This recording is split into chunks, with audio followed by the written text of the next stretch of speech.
Sir, ఒకవైపు లోక్సభ ఎన్నికలు అయిపోయినాయి. ఈసారి కూడా బీఆర్ఎస్ పార్టీ జీరోనే ఉంది. బట్ రానున్న కాలంలో గ్రామ పంచాయతీ ఎన్నికలు ఉన్నాయి. సో ఆల్మోస్ట్ 13,000 పైచీలకు గ్రామ పంచాయతీలకు ఎన్నికలు జరుగుతున్నాయి. గ్రామాలే పట్టుకొమ్మలు అంటారు.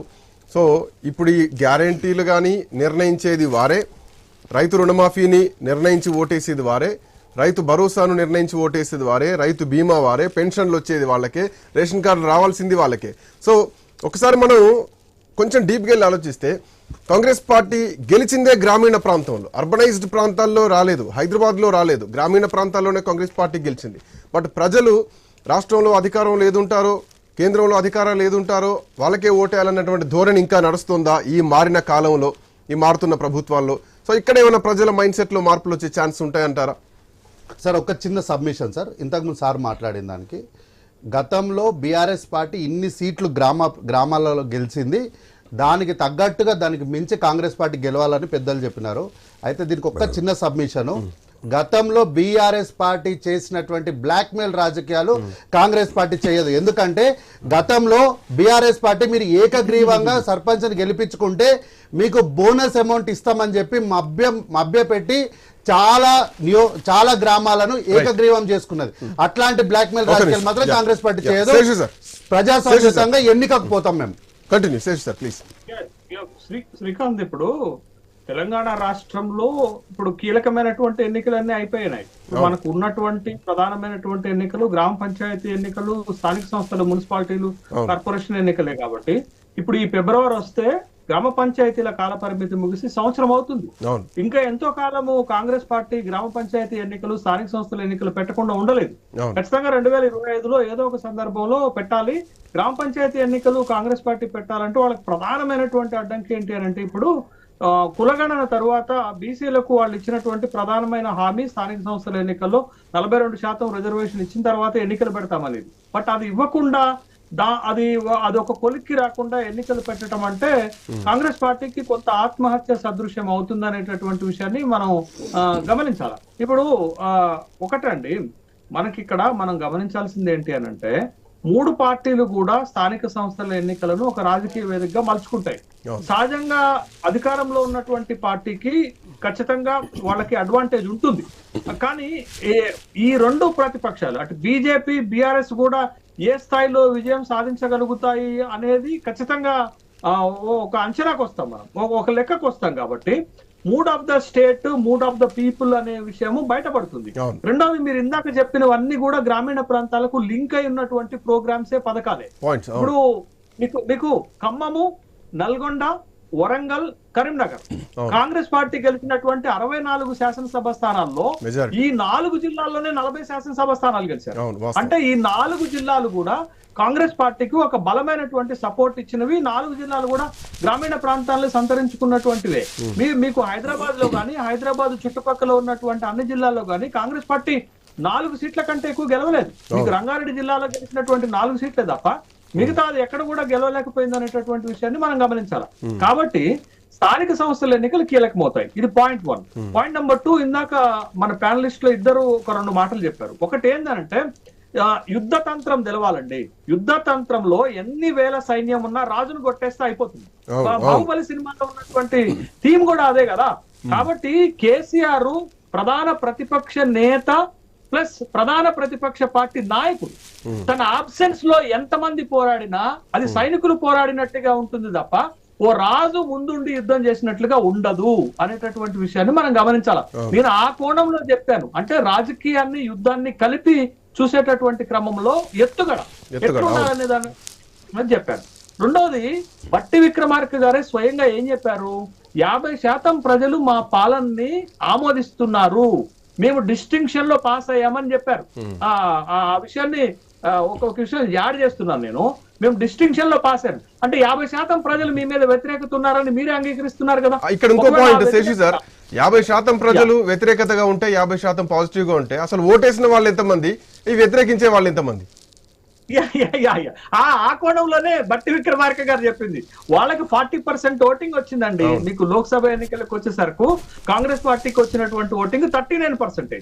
అది బేస్ చేసుకునే మా పార్టీకి మా ప్రభుత్వానికి 50% యాక్సెప్టెన్సీ ఉంది. అంటే ప్రజాస్వామ్యంలో 50% యాక్సెప్టెన్సీ ఉంది అని అంటే చాలా పెద్ద యాక్సెప్టెన్సీ కింద మనం చూడాలి. కానీ అంకెలుగా ఆర్థమెటిక్ గా చూస్తే మీరే ఒప్పుకుంటున్నారు ఇంకొక 50% మంది. రెండోది, ప్రభుత్వం పైన వ్యతిరేకత భవిష్యత్తులో పెరగబోతుంది. ఎందుకు పెరగబోతుంది అని అంటే వాళ్ళు ఇచ్చినటువంటి కీలకమైనటువంటి హామీలను అమలు చేయడానికి 2,91,100 కోట్ల రూపాయల బడ్జెట్లలో మీరు 6 గ్యారంటీలు కేటాయించింది 48,000 కోట్ల రూపాయలే. అది ఏ మూలకు సరిపోదు. మీరు రేపు 6 గ్యారంటీల్లో కీలకమైనవి, ఉదాహరణకు మహాలక్ష్మి పథకంలో భాగంగా 2,500 రూపాయలు, తర్వాత ఆసరా పెన్షన్ లో భాగంగా 4,000 రూపాయల పెన్షన్. ఇది చాలా పెద్ద స్కీమ్స్ అండి, లక్షల మంది బెనిఫిట్ అయ్యేటటువంటి స్కీమ్స్. మీరు వీటిని పోస్ట్ పోన్ చేసుకుంటూ పోతే వీటిని వాడాలి. శ్రీకాంత్, ఇంకొక కీలకమైన అంశం చెప్తాను. కొన్ని ప్రభుత్వాన్ని పబ్లిక్ లో నిలబెట్టడానికి ప్రతిపక్షాలకు కొన్ని అస్త్రాలు దొరికాయి ఈ సంవత్సర కాలంలో, కానీ వాటిని ఉపయోగించడంలో ప్రతిపక్షాలు ఫెయిల్ అయ్యాయి. ఉదాహరణకు లగచర్ల, ఉదాహరణకు గురుకులాలలో ఫుడ్ పాయిజన్, ఉదాహరణకు హైడ్రా, ఉదాహరణకు మూసి. ఇట్లాంటి కొన్ని అస్త్రాలను సరైన రీతిలో ప్రతిపక్షాలు ప్రయోగించలేకపోయాయి కాబట్టి ప్రభుత్వము ఇప్పటికి కూడా సేఫ్ సైడ్ లో ఉంది. రెండోది, కొన్ని చర్యలు ప్రభుత్వం యొక్క ఇమేజ్ ని పెంచాయి. ఉదాహరణకు కులగణన, ఉదాహరణకు రైతు రుణమాఫీ. ఇట్లాంటి ప్రభుత్వ ఇమేజ్ ని పెంచాయి. కానీ ప్రభుత్వం చేసినటువంటి తప్పులు, ప్రభుత్వం ఇచ్చినటువంటి అవకాశాలని ప్రతిపక్షాలు సరైన రీతిలో ఉపయోగించుకోలేకపోయాయి కాబట్టి కొత్త ప్రభుత్వం పైన ఒక వ్యతిరేకతను ప్రారంభించడంలో ప్రతిపక్షాలు ఎక్కడో వెనకబడ్డాయి. నేను వైఫల్యం చెందాయి అనట్లేదు, వెనకబడ్డాయి. బట్ దాన్ని 2025లో ముందుకు తీసుకుపోవడానికి ప్రతిపక్షాలకు అవకాశం ఉంది. కానీ వాటిని ఉపయోగించుకుంటారా? ఉపయోగించుకుంటే ప్రభుత్వం పైన ఒత్తిడి పెరుగుతుంది, ప్రభుత్వం పైన ప్రజల్లో వ్యతిరేకత ప్రారంభమవుతుంది. అది ఎక్కడ ప్రతిబింబిస్తుంది? లోకల్ బాడీలలో ప్రతిబింబిస్తుంది. కాబట్టి ఆ ఎలక్షన్ ని అన్ని పక్షాలు జీవన మరణ సమస్యగా తీసుకుంటే అక్కడ తేలుతుంది అసలు ఏంది ప్రభుత్వం తన విధానాలు మార్చుకోవాలా, ప్రతిపక్షం ఇంకా ఏ స్థాయిలో పోరాడాలనేటటువంటి విషయం అక్కడ తేలేటటువంటి అవకాశం అయితే మనకు కనపడుతుంది. నదరెడ్డి గారు, సార్ నదరెడ్డి మీ వర్షన్ ఏం చెప్తారు? గారు, భారతీయ జనతా పార్టీ కాంగ్రెస్ చేస్తున్నటువంటి యొక్క ఏవైతే హామీలు ఇచ్చి ఏవైతే విస్మరించిందో వాటన్నిటిపై ప్రజలను మమేకం చేసుకొని ప్రజల్లో కలుపుకొని ఉద్యమ రూపం దాల్చి రాబోయే స్థానిక ఎలక్షన్లలో భారతీయ జనతా పార్టీ కైవశం చేసుకోవడానికి అన్ని విధాలుగా అన్ని శక్తులతోటి ప్రయత్నం చేస్తాం. నంబర్ 1 గెలుస్తామనేటటువంటి ఒక విశ్వాసంతో. నందరెడ్డి గారు, ఇక్కడ ఇంకొక పాయింట్ ప్రజల్లో పబ్లిక్ డొమైన్ లో ఉన్నటువంటి పాయింట్. ఇందాక గౌతమ్ ప్రసాద్ గారు కూడా ఒక మాట అన్నారు, అసెంబ్లీలో మీ గొంతేం వినిపించారు, మీరేం ప్రశ్నించారు, అసలు అసెంబ్లీలో మీ వర్షన్ ఏంటి, ఒక్క ఎమ్మెల్యే రాకేష్ రెడ్డి తప్పితే మిగతా వాళ్ళ పరిస్థితి ఏంటి అన్న క్వశ్చన్తో పాటు మీకు లోక్సభ ఎన్నికల్లో 8 స్థానాలు ఇస్తే మీరు ఒక యుద్ధం చేసినట్టుగా కొట్లాడడానికి కావాల్సినటువంటి ఆయుధాన్ని ప్రజలు ఇస్తే ఈరోజు ప్రతిపక్షంగా ఏ స్థానం ఇవ్వని జీరోలో ఉన్నటువంటి బీఆర్ఎస్ పార్టీ మళ్ళీ ప్రజల తరఫున కొట్లాడుతున్నారు కదా. మొన్న జరిగినటువంటి ఒక అసెంబ్లీ చర్చలలో మీరు చూడండి, కామారెడ్డి ఎమ్మెల్యే వెంకటరమణారెడ్డి గారి మాటలకు ప్రభుత్వము తడబడిపోయినది. అదే విధంగా పాయల శంకర్ గారు ధరణి విషయంలో సంవత్సర కాలం అయిందండి, లక్షల ఎకరాల భూములు, లక్షల మందికి సంబంధించినటువంటి ఒక వ్యవహారము, పిల్లల పెళ్లిళ్ళు చేసుకోలేకపోతున్నారు, హాస్పిటల్లో చూయించుకోలేకపోతున్నారు. ఒక ధరణి అనేది ఒక మాయల పకీర్ లాగా, ఒక శిలికలాగా ఏదైతే దాస పెడతారో ఆ విధంగా దాస పెట్టినటువంటి ఒక పరిస్థితి. మరి మీరు ఎమ్మెల్యేలు గెలిచి మీ పరిపాలన సంవత్సరం గడిచిపోయింది, కానీ మరి ప్రజల ప్రక్షాళన ఎవరు చేయాలని చెప్పి పాయల శంకర్ గారు మాట్లాడితే కనీసం ప్రభుత్వం నుండి సమాధానం లేదండి. ఒక జాతి కోసం రాజాసింగ్ మాట్లాడితే సమాధానం ఇయ్యలేనటువంటి ఒక స్థితిలో ఈ ప్రభుత్వం ఉన్నదండి. ఒక్కరేంటండి, ఒక రాకేష్ రెడ్డి గారు ఈ రాష్ట్రంలో ఉన్నటువంటి ఒక పేద ప్రజలకు జరుగుతున్నటువంటి సమస్యల మీద నేనేమంటున్నా, దుబాయ్కి పోయినటువంటి ఒక పిల్లలు కుటుంబాలు ఏ విధంగా ఇబ్బంది పడుతున్నారు, అక్కడ ఏ కారణం చేతనైనా మరణిస్తే ఆ కుటుంబం నిస్సహాయం స్థితిలో ప్రభుత్వం చేసేటటువంటి ఒక సహాయం కోసం వీటన్నిటి మీద అసెంబ్లీలో సమాధానాలు చెప్పలేకపోయినటువంటి ఒక పార్టీ కాంగ్రెస్ పార్టీ. ఈ దేశంలో ఉన్న జాతి ఏది? ఆర్యన్ జాతి, ద్రవిడ జాతి, ఏ జాతి? మీరు ఏ చరిత్ర చెప్పదలుచుకున్నారు ఈ దేశంకి? అది చెప్పండి ఫస్ట్. నేను ఏమంటున్నా, జాతి TRS జాతి గురించి మాట్లాడుతున్నారు కదా, ఏ జాతి అది చెప్పండి, సమాధానం చెప్పండి. అన్న ఒక్క నిమిషం, ఇరానీ తీసుకొచ్చి అక్కడ ఆర్య జాతిని తీసుకొచ్చి ఇక్కడ ఇంపోర్ట్ చేసి ప్రజల మీద రుద్ది ఒక పదానికి అర్థం తెలియదు మీకు, ఒక హిందూ అనే పదానికి అర్థం తెలియదు మీరు. హిందుత్వం గురించి మాట్లాడతారు, లేకపోతే జాతి గురించి మాట్లాడతారు. దౌర్భాగ్యం కలిగినటువంటి ఒక పార్టీ టిఆర్ఎస్ పార్టీ అన్న. భారతీయ జనతా పార్టీకి అట్లా కాదు, స్వచ్ఛందంగా మెంబర్షిప్ ఇచ్చి ఒకవేళ భారతీయ హిందూ జనతా అనే పదానికి అర్థం చెప్పు, చనిపోతే హిందూ అనే పదానికి అర్థం చెప్పు నందన్న, హిందూ అనే పదానికి అర్థం చెప్పే, భారతీయ జనతా పార్టీ హిందూ అనే పదానికి అర్థం చెప్పే. ఎందుకు మాటలు? హిందూ అనే పదానికి అర్థం చెప్పు, తెలుగులో అర్థం అర్థమైన అర్థం చెప్పు. నన్ను చెప్పమంటావా? లేకపోతే సామాన్య ప్రజలకు నన్ను చెప్పమంటావా? హిందూ అనే పదానికి అర్థం చెప్పు. ఏ కారణం హిందూ అనే పదానికి అర్థం చెప్పే, వేరే విషయాలు మళ్ళీ మాట్లాడుకుందాం. పథకాలు తీసుకొచ్చినటువంటి ఒక పార్టీ భారతీయ జనతా పార్టీ అన్న. సామాన్య ప్రజల కోసం ఆలోచన చేసేటటువంటి ఒక పార్టీ భారతీయ జనతా పార్టీ అన్న. ఇన్సూరెన్స్ ఇస్తామని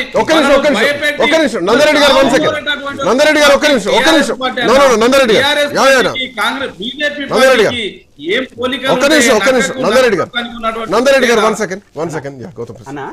ఇప్పుడు మేము లోక్సభలో అదేవిధంగా శాసనసభ లోక్సభలో మా పర్ఫార్మెన్స్లో మాకు ప్రజలు సీట్లు ఇవ్వలేదు, ఇది మేము అంగీకరిస్తాం.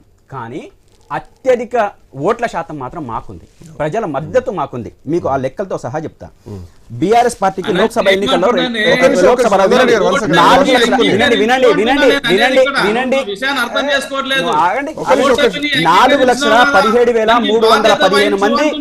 ఇది శాతంలో పోలైన ఓట్లలో 33.44%. అదేవిధంగా కాంగ్రెస్ పార్టీకి వచ్చిందంత 4,08,135. నందారెడ్డి గారిని ఆగమనకపోతే నేను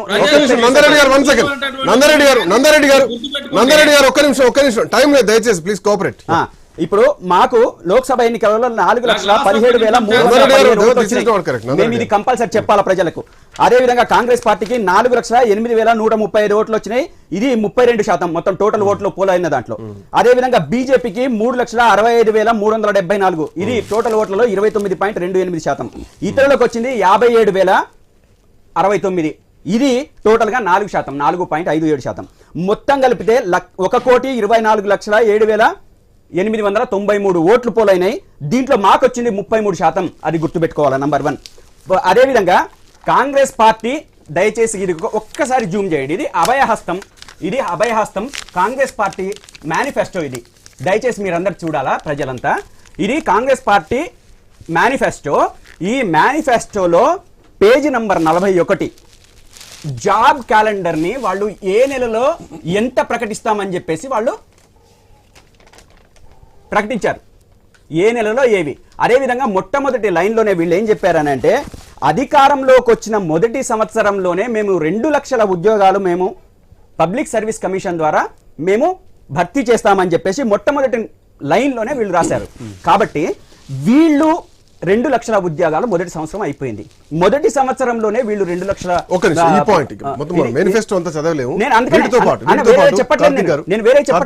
మీరు ఇచ్చినటువంటి హామీల్లో మీరు ఫెయిల్ అయ్యారా? అసెంబ్లీలో ముఖ్యమంత్రి వాళ్ళు పెంచిన పాపాల పుట్టలు చేయబట్టే ఈ రోజు మేము 6 గ్యారెంటీలు అమలు చేయలేనటువంటి పరిస్థితిలో ఉన్నామన్నారు. బట్ సంపద సృష్టించాలి, ప్రజలకు అందించాలి ఆ ఫలాల్ని. ఇందులో ప్రభుత్వం ఇక మేము ఇవ్వలేము అని చెప్పేసి ఇండైరెక్ట్ సంకేతాలు ఇచ్చిందా? ఇచ్చేశారు. లేదు సార్, ఇవ్వలేము ఇవ్వము అని చెప్పలేదు ముఖ్యమంత్రి గారు. వాళ్ళు ఏమన్నారంటే జరిగినటువంటి తప్పుల వల్ల, పాపాల పుట్ట వల్ల అమలు చేయడము ఎందుకు అలవిగాని హామీ ఎందుకు ఇచ్చిండ్రు? మీకు అలవిగాని హామీలు ఎందుకు ఇచ్చిండ్రు? మీకు పాపాల పుట్టని తెలిసినప్పుడు మీరు అంతకంటే మించి ఎందుకు ఇచ్చిండ్రు అని చెప్పాలి ప్రజలు. ప్రజలకు సమాధానం ఏం చెప్పాలి? మేము రాగానే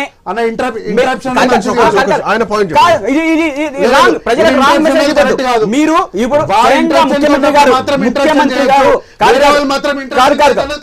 లేదు ముఖ్యమంత్రి గారు స్వయంగా ప్రకటించిన ఎందుకంటే ప్రతి విషయంలో కూడా వీళ్ళు కుంభకోణాలు చేస్తున్నప్పుడు ఇంతకుముందు అన్నవారు మాట్లాడుకుంటూ గురుకులాలలో కాంగ్రెస్ పార్టీ ఫెయిల్ అయిందన్నారు. నో, కాంగ్రెస్ పార్టీ ఫెయిల్ కాలేదు.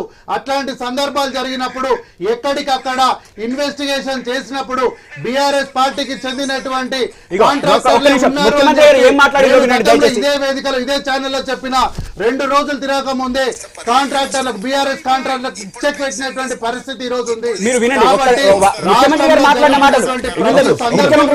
మాటలు ఈ రోజు గతంలో చేసిన పాపాల వల్లనే ఈ రోజు చేయడం ఇబ్బందికరంగా ఉంది. ఇప్పుడు ముఖ్యమంత్రి గారు ఏం మాట్లాడినా వినండి కదా, మేం కాదు కదా ముఖ్యమంత్రి గారు, మీ ముఖ్యమంత్రి గారే కదా. 10,000 వస్తుంది రైతు బంధు, కాంగ్రెస్ అధికారంలోకి వస్తే 15,000 వస్తాయి. 100% 15,000 వస్తాయి. 15,000 ఏం మాట్లాడుతున్నారో వినండి కదా, మేం కాదు కదా, వినండి. అరే ఎందుకు